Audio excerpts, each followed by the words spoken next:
There is a specific kind of loneliness that almost no one talks about. Not the loneliness of being alone, not the loneliness of being surrounded by the wrong people, but the loneliness of wanting someone, deeply, genuinely wanting them, and then when they get close enough, finding yourself pulling away, shutting down, going cold, disappearing. If you know what that feels like from the inside, this video is for you.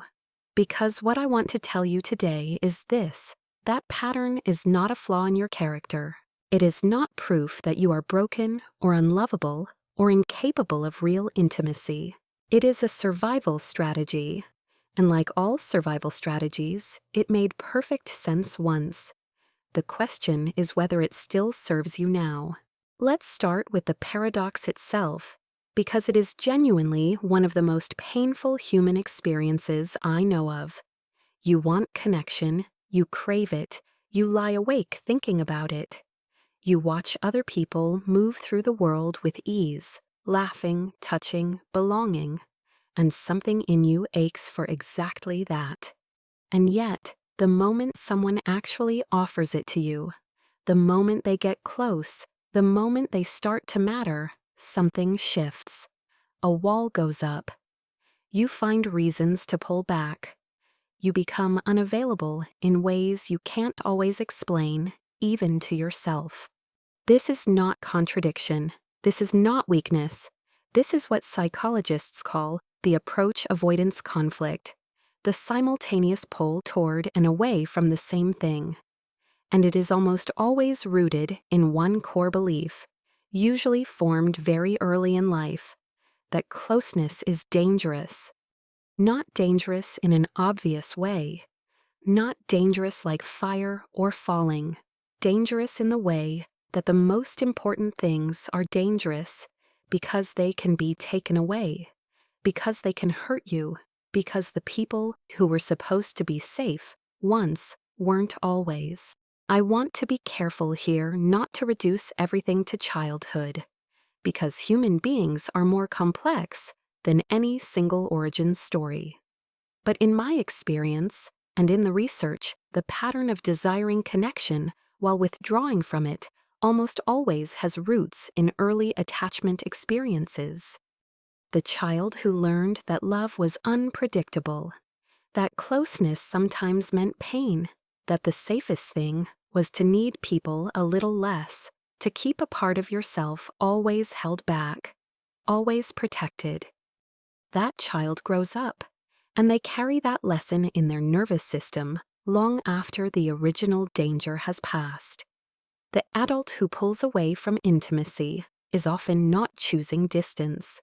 They are being pulled by a current they can barely feel, toward the only shore their body has ever known as safe. This pattern shows up in so many different ways, and I think it's worth naming some of them, because recognition is always the beginning of change. It shows up as the person who is wonderful at the early stages of a relationship, charming, open, genuinely interested, and then, as things deepen, begins to find fault, begins to feel suffocated, begins to create distance through criticism or busyness or simply going quiet. It shows up as the person who is deeply loyal and caring from a safe distance, the friend who is always there in a crisis, always available by text, but who cancels plans at the last minute, who keeps conversations just shallow enough to feel manageable. It shows up as the person who falls in love with unavailable people, not because they enjoy suffering, but because unavailability feels familiar, safe. Because if the other person can't fully reach you, you never have to find out what happens when they do. And it shows up as the person who genuinely, sincerely wants to be close, who knows intellectually that they are safe, that this person is kind, that nothing bad is happening, and yet whose body simply will not let them fully arrive, whose nervous system keeps sounding an alarm that the mind cannot explain. Here is what I find most important to understand about this. The withdrawal is not rejection. I want to say that again, because I think it matters enormously, both for the person who withdraws and for the people who love them. The withdrawal is not rejection, it is protection. It is the nervous system doing exactly what it was trained to do, keeping you at a distance from the thing it learned to associate with pain. The tragedy is that the very mechanism designed to protect you from being hurt is the one that keeps you from being loved. The wall that was built to keep danger out also keeps warmth out. And the person on the other side of that wall, the one reaching toward you, often has no idea why you keep disappearing. They take it personally, they pull back too, and the connection you wanted so badly slips away, which confirms the old belief: closeness leads to loss. This is the cycle, and it is self-reinforcing in the most heartbreaking way. I want to share something I genuinely believe, because I think it needs to be said plainly. Most people who live with this pattern spend enormous amounts of energy blaming themselves for it. They call themselves emotionally unavailable, commitment phobic, broken. They apologize for it constantly. They wonder if they are simply incapable of love. And I want to push back on that firmly. You are not incapable of love. You are capable of extraordinary love. That is precisely why the fear is so intense. You don't protect yourself from things that don't matter to you. The depth of the withdrawal is, in a strange way, a measure of how much you care. What you are is someone whose nervous system learned a lesson it no longer needs. And nervous systems, unlike beliefs, cannot be changed by willpower alone. They change through experience, through safety, repeated over time. Through the slow, patient process of learning, in your body, not just your mind, that closeness does not have to mean loss. So what does that process look like? In my view, it begins with one thing above all else: honesty. Not the performance of openness, not forcing yourself to be vulnerable before you're ready, but the quiet, private honesty of naming what is actually happening, of saying to yourself, I am pulling away right now. Not because this person is wrong for me, but because something in me is afraid. That gap between the impulse and the action, that moment of noticing, is where everything begins. You don't have to change the behavior immediately. You just have to see it clearly. Because once you can see it, you are no longer inside it. You are watching it. And that distance is the beginning of choice.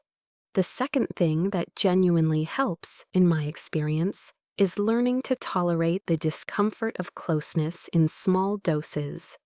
Not throwing yourself into deep intimacy before you're ready, but practicing staying present in moments that feel slightly too close for comfort. Staying in the conversation a little longer. Not reaching for your phone when someone looks at you too warmly. Letting yourself be seen just a little and noticing that you survived it. And the third thing, the one I think matters most, is finding at least one relationship, whether with a therapist, a friend, or a partner, where safety is consistent enough and patient enough that your nervous system can begin to update its records. Where the old lesson, closeness is dangerous, can be slowly, gently contradicted by new evidence. This is not quick work, but it is the most important work there is. If you recognize yourself in any of this, if you have ever stood at the edge of something real and felt yourself step back, without knowing why, I want you to know that you are not alone. This is one of the most common and least discussed struggles in human psychology.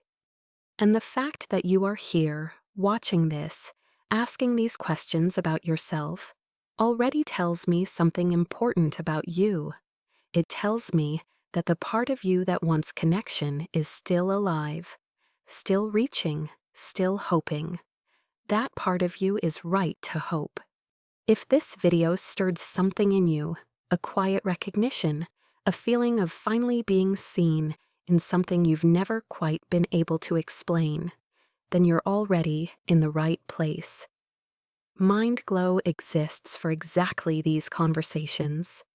The ones that go beneath the surface, that take the inner life seriously, and that treat you like the complex feeling, worthy human being you are. If this feels like your kind of space, I would love for you to stay. Subscribe to Mind Glow, and let's keep exploring the inner world together, one honest conversation at a time.